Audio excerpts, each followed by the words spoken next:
Hey guys, it's North back again with another video. Today's video, I'm just coming back to you with a fragrance haul of just the fragrances that I picked up from around the beginning of this year to now.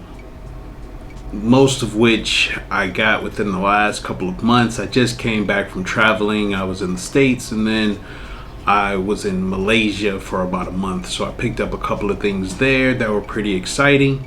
So let's go ahead and get it going.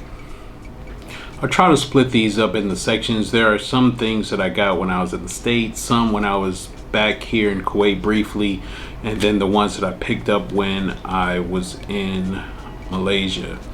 First one I want to mention is from the house of Nicolai Parfumeur, and this one is from her new line. There's 3 fragrances that were all gourmands, and this one was one that I really liked, and this one was Saint Honoré.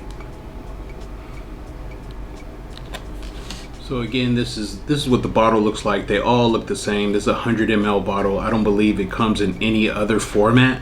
So again, the 3 that she just released are all gourmands, and they are named after different types of desserts. I guess this dessert is called Saint Honoré. This one, I believe these were released in 2024. Yes, 2024. This one has some notes of blackberry, milk, hazelnut, orange blossom, vanilla, and sandalwood.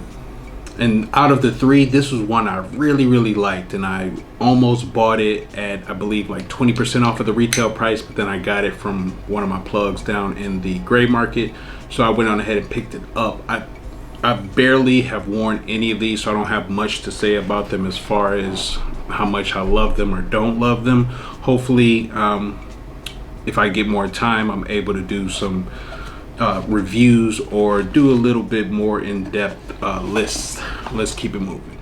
The next fragrance I want to mention is one from Frederic Malle.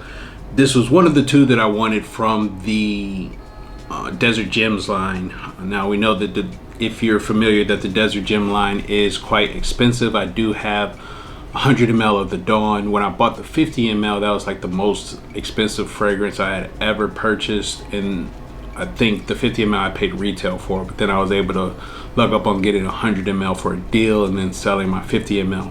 So now I do have another 50 ml, and this one is the Night. This is the crazy rose oud combination one. I have not worn it. I got it right as it got really hot, so I haven't worn it, but it was one that I did want to add to the collection if I was able to get it for a deal. I did pay a little bit more than I wanted to, but I did get it significantly less than retail. These were released, or at least the Night was released in 2014, and this one has rose, oud, of course, saffron, and incense and sandalwood. Looking forward to wearing this when I'm just, for the most part, it's going to be hot for a while, but at least when I'm going into more of an air-conditioned environment for the majority of the day. So that was one that I was happy to have picked up to add to the collection. Those are the only 2. I did own Promise. I got rid of that. Hope I'm not interested in.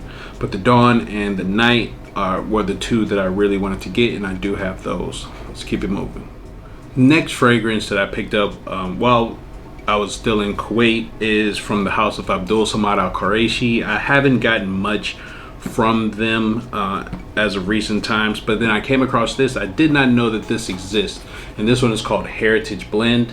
This is a oil, a perfume oil. Some people call it Attar, but Attar is just a generic name for fragrances. If you look on the back of any fragrance, spray fragrance in Arabic, it'll say Attar in Arabic. But these are the oils. This one is exactly the smell of Khashab Heritage Blend. So this is the one that comes in the bottle, and at the bottom it has wood chips in it. And so I was actually trying to avoid the guy at Abdul Qurashi. I was not trying to walk in there, but he went out of his way to flag me down to tell me he had some sales. And so I was picking up a couple gifts for my in-laws, and I smelled this because this one was on sale, and I said, hey, it smells just like the Khashab al Oud. And so I picked this one up. This is what it looks like. There's a lot missing from it. This is a whole tola, so this is 12 ml of oil. And so I decanted about 5 ml out of it to put it in a roller ball. So this was one that I've kind of always wanted to add it to collection, but I didn't, and to find it in the oil form was even cooler. And it was discounted significantly. I forget what the retail on it was, but I got it for like 50 bucks. Let's keep it moving. Next up is a 2025 release. I did actually get this one in Kuwait as well, so my the plan that I had is not going as planned. And this one is from Acqua di Parma. This is a 2025 release, and this one is called Buongiorno. Now, when I just randomly smelled this when I was in Bloomingdale's or Harvey Nichols, one of the two, I was like, oh, this smells great. So I just tried to hit up my guy to see if I can get one at a good price, and I was able to pick up a 100 ml bottle for a really good deal. This one necessarily doesn't smell like Pacific Chill, but it gives me that Pacific Chill sort of vibe. It's a little herbal, super citrusy, very bright. This one has spearmint, basil, lemon, pepper, petitgrain, mandarin leaf, and lavender. But it's very, very bright, citrusy, and it has some herbal notes to it. And so this one was a great one for the summer. So I did pick that one up as well. Now, the next fragrances I will mention will be, for the most part, I'll mention one more than the rest of them I got when I was in Malaysia for the most part. So next up is from the house of Hunayn. I've never heard anyone pronounce it, so hopefully that's how you pronounce it. I'm sure there may be some reviews on some of the other fragrances. This was one that was done in collaboration with Rajesh, I believe his name is. Now, I know him from just reading many of his reviews that he does on Fragrantica. I do follow him on Instagram, and over the years he's collaborated with a lot of different indie perfumers, and this one was one of the latest ones that he released. It's already sold out. I got it from Lucky Scent, and this one is called Socotra. So this one is named after these umbrella trees that are in Yemen that are only indigenous to Yemen. So, and they produce a resin called dragon's blood. So that, I thought that was pretty cool. I have bought about 2 or 3, maybe 4 different collaborations that Rajesh has done. All of them I've gotten rid of, but I just really love his enthusiasm for fragrances, and just his willingness to just put himself out there. So a number of them I've purchased. A lot of them are sort of weird and very avant-garde, for lack of a better term. So I picked this one up as well. This one sold out pretty quick, and so I was able to pick this one up. I don't know how many bottles were produced, but these bottles are really cool. They're like hand carved with the names on them. And the person that does these, I believe you can go in London and actually get things personalized for yourself. But anyways, this is a 2025 release. It's already sold out. I don't know how coveted it is. There are decent reviews on it. I really haven't had a chance to wear it. It is really deep and it's very dark juice. So do not spray this on your clothes if you happen to have a bottle. So again, this one has dragon blood resin, frankincense, saffron, benzoin, jade flower, red cedar, civet, labdanum, a bunch of really dark notes in it. And so I'm happy to have it. Just on initial impression of it, it's something that's more my alley than some of the other fragrances that I got that he had done collaborations with. So I'm happy to have this one in my collection. This was one, again, I ordered from Lucky Scent. I can't remember if I had it delivered here in Kuwait or if I had it delivered to me when I was in the States. I can't remember. But let's move on to the rest. I've really gotten back into trying to discover more like indie niche type fragrances. I don't know as of yet whether or not that has been a mistake, because with the well-known brands that have a lot of money behind them, you sort of kind of know what you're getting as far as quality, and I'm also able to have the ability to test them at various different places, even other niche brands. But as far as indie niche brands, the bad thing is that you can find some places that will do decants, but they're in the States. I don't have access to them, so some of these have been hit or miss. Some of them have been good, some of them have been bad. The first one I'll mention is one that I don't care for too much, which seems to have really great reviews, and this one's called Irish Chypre. This was I think maybe the second one I got, which kind of, because I was sold off of the first one. And so I went on ahead and ordered this one. I am going to try to, hopefully I can sell this one, but I'd already got rid of the box. So this one, of course, is a Chypre fragrance. 2018 was the release. It has cloves, bergamot, jasmine, iris, labdanum, styrax, tonka bean. And for me, I don't know what's in it that I don't like. One thing I know is that and I've mentioned that before, I'm not the biggest fan of iris, and I don't think that that's it in here. Because I do like orris root and iris orris fragrances, but I'm not a big fan of just owning them. It's not really like my style, but this one is just something I don't like about it. And it has all the telltale signs of having a Chypre. It has like bergamot at the top, oak moss and labdanum in the mid and the base, but this one I did not care for. But the next one I'll mention is one that I absolutely love, and that's one that sort of tricked me into just blind buying another one, because this one was a blind buy, and that one is called Royal Luban. And Luban is Arabic for frankincense. Frankincense is one of my favorite notes. Royal Luban was also released in 2018. This is a 15 ml bottle. This is significantly cheaper than even something like Irish Chypre.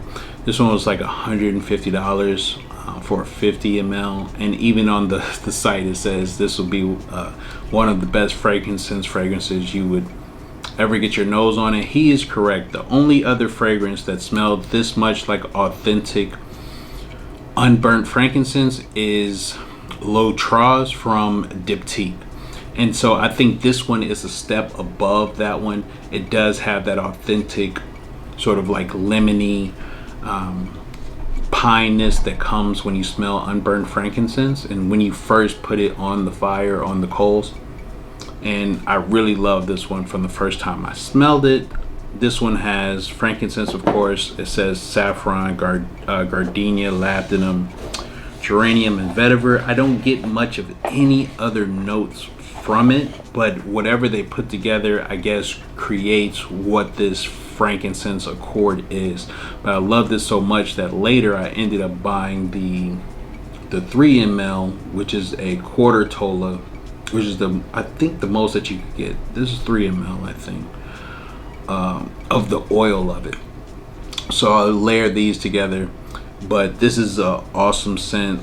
These two I believe cost the same, so 15 ml of the Parfum, and then 3 ml of this. This was one I absolutely loved. It made me really want to like check out the house, and I don't know how successful I will be with that, because I did order one more and I was upset about that because I really wanted to just order the 15 ml, but the 15 ml was sold out at the time, and I didn't know if it was going to come back or not. And after I'd already purchased it and got it in the mail,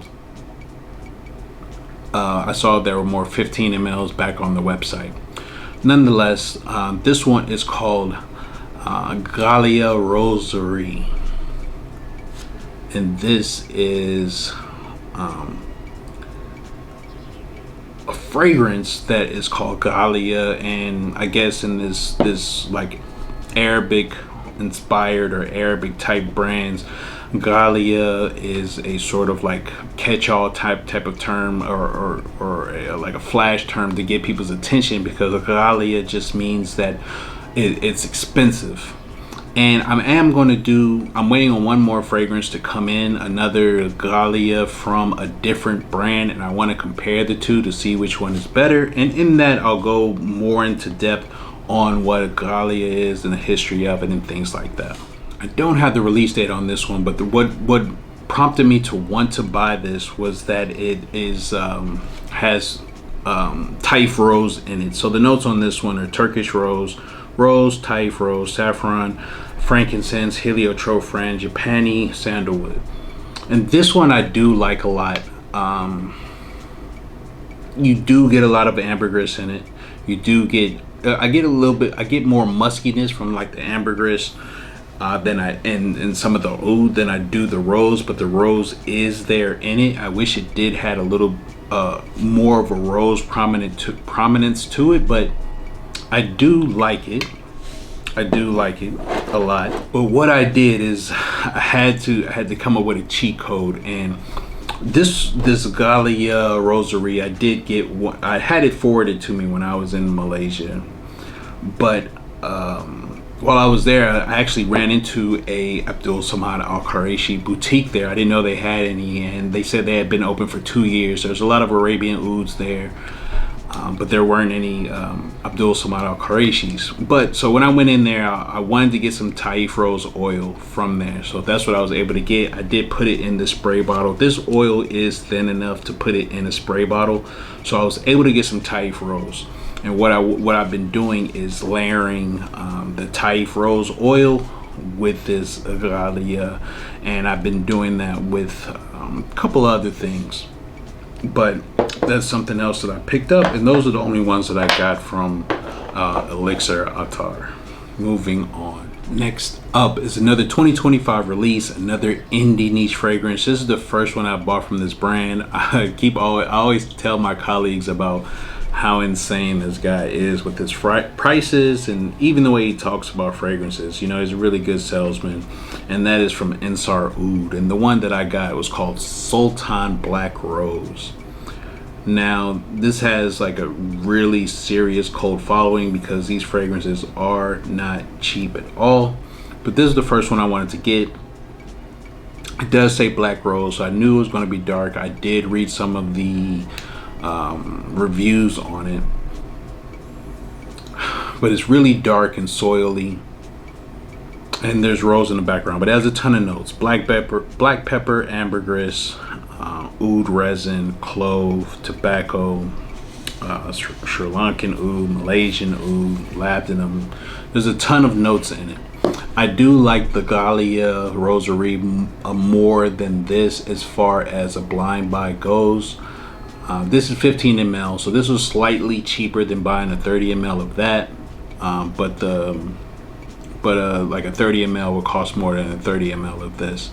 And again, I don't know if I would try to maybe get some samples. I definitely wouldn't blind buy from this house again, just because, or any of them, just because, you know, getting bad blind buys is like absolutely the worst. Even though you could probably get rid of these, but you know, probably lose some money unless it's something that is completely sold out. And he seems to restock some of these. So I got Sultan Black Rose.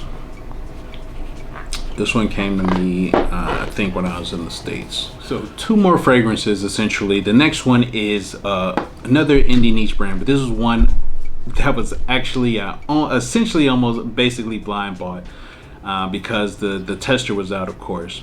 I found this at a niche place that I found in one of the malls in Malaysia, and this is a Malaysian brand, and this one is called Malay Perfumery. This one is called Oud Malay. This is a 15 ml. And this fragrance cost me about $125, something like that. But I wanted to get it because when I was there the last time I went, I specifically wanted to get Indonesian oud because I had bought the Russian Atom Indonesian oud, History of Indonesian oud, and I wanted to see how much his smelled like the actual Indonesian oud, and it was very, very close. So I got me just a quarter tola of actual Malaysian oud with and that was prior to me actually finding this. But this is the actual perfume. This one was released in 2019. Notes on this one are oud, leather, ambergris, star anise, benzoin, and patchouli. I'm sorry, jasmine. And this is, the dry down does remind me of something. I cannot remember what, but it's not like a clone or anything like that. It's just these notes together. The dry down reminds me of something else. And what's interesting about Malaysian oud is that the scent profile of Malaysian oud is already very, It's sweet. It's not animalic at all. Even when I smelt it, it just by itself, it smells like perfume. So I believe this is a good one. This is one that I maybe want to wear a little bit more of, and I'll talk about it a little bit in the future. But it's a very small indie house. She, the woman who started this brand, does have a whole line. I believe about 10 fragrances. And even when I posted on Instagram, a couple people were like, "Hey, I've been wanting to check out this brand," and I had never even heard of it. I don't know how they heard of it, because even the woman doesn't have even 1,000 followers on Instagram. But good for her. I think that's really cool. You know, they has these small 15 ml bottles, magnetic cap. The quality seems to be quite good. So hopefully I can talk about that sometime in the near future. Now this last fragrance is, as far as perfume is concerned, was what my whole trip to Malaysia was for. I was there to visit family, but I knew when I went there I had to go to the Honoré boutique, because they're so few and far between. In the US there's only one in Beverly Hills. In the Gulf, which is where I live, there's Dubai, and then there's Abu Dhabi, which are significantly close to here. But who knows when you're able to like get away just to go there and spend almost $1,000 on a fragrance, you know. So I wanted to go there and just spend some time going into the boutique and smelling different fragrances, and finding one that I liked. And I found one that I absolutely loved. And this one, I ended up getting the 75 ml Extrait de Parfum, and this one is called Fabian Absolute. Now, different sites, like on the Henry Jack's site, it's considered a fougere. Some people are calling it Chypre fougere. I tend to, with this brand, tend to really love their Chypres. I mean, it is a French brand. They're quite expensive. The good thing about shopping there, even in the States, it depends on where you're at, what type of deal you may get. In Malaysia, they didn't charge any sales tax. When I ordered one from the Beverly Hills boutique, they didn't charge me sales tax, and they shipped it for free. But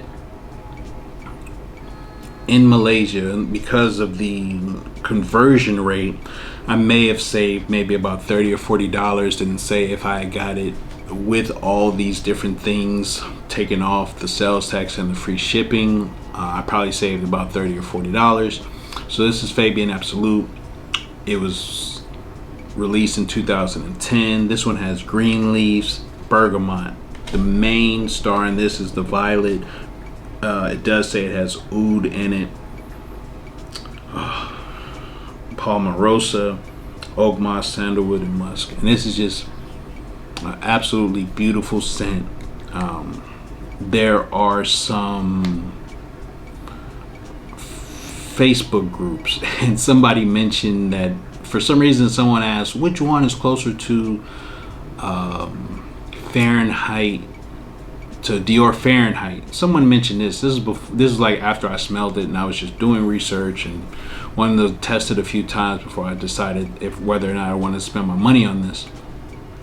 And it does have that violet leaf in it. I can't say whether or not it smells like Fahrenheit. Definitely not. It's more of, if it did, it'd be just the most elite version of that. This is just an absolutely gorgeous scent, and I'm happy to have it. There wasn't anything else that I was on the fence of wanting to buy, but I was like, I have to get this one. You know, I have to get it. So much so that I got this one, the 75 ml, directly from the boutique. I'll speak more about this fragrance in the future, but I also ended up getting from a different source. I ended up getting the 15 ml of Fabian Absolute to like layer together. Like, my favorite one is still Marvelous, the HJ. So I have the oil of Marvelous, the HJ, and when you layer the oil with the spray, it just knocks it out of the park. So for whatever reason, you know, I seem to find more joy if I'm going to spend this money in like getting these two combinations rather than trying to find then buying another one that I just feel like is just okay just to have another one in my collection. Because from all the ones I smelled, there's maybe like one or two more that at the moment that I'd be interested in getting. And again, I'll talk about that more in the future. So that's the last one that I got, and that is the grand finale of all my fragrance purchases. This one was worth more than all of these. This was like definitely the highlight of all the fragrances that I purchased this year. So that's it, guys. Those are the fragrances, my haul from essentially from January until now. I'll have a couple more fragrances coming in that I'll talk about, and I'll just again be trying to slow down and try to make room and get rid of other bottles so that I can make room to try to wear these. But I'll try to follow up soon, since I'm back on the grind with trying to do some reviews, trying to do some other lists. Tell me what you guys have picked up this year. What has been your favorite purchase of the year? Have you tried any of these? If so, please let me know what you think. Please like, comment, and subscribe. I'll see you on the next one, guys. Peace.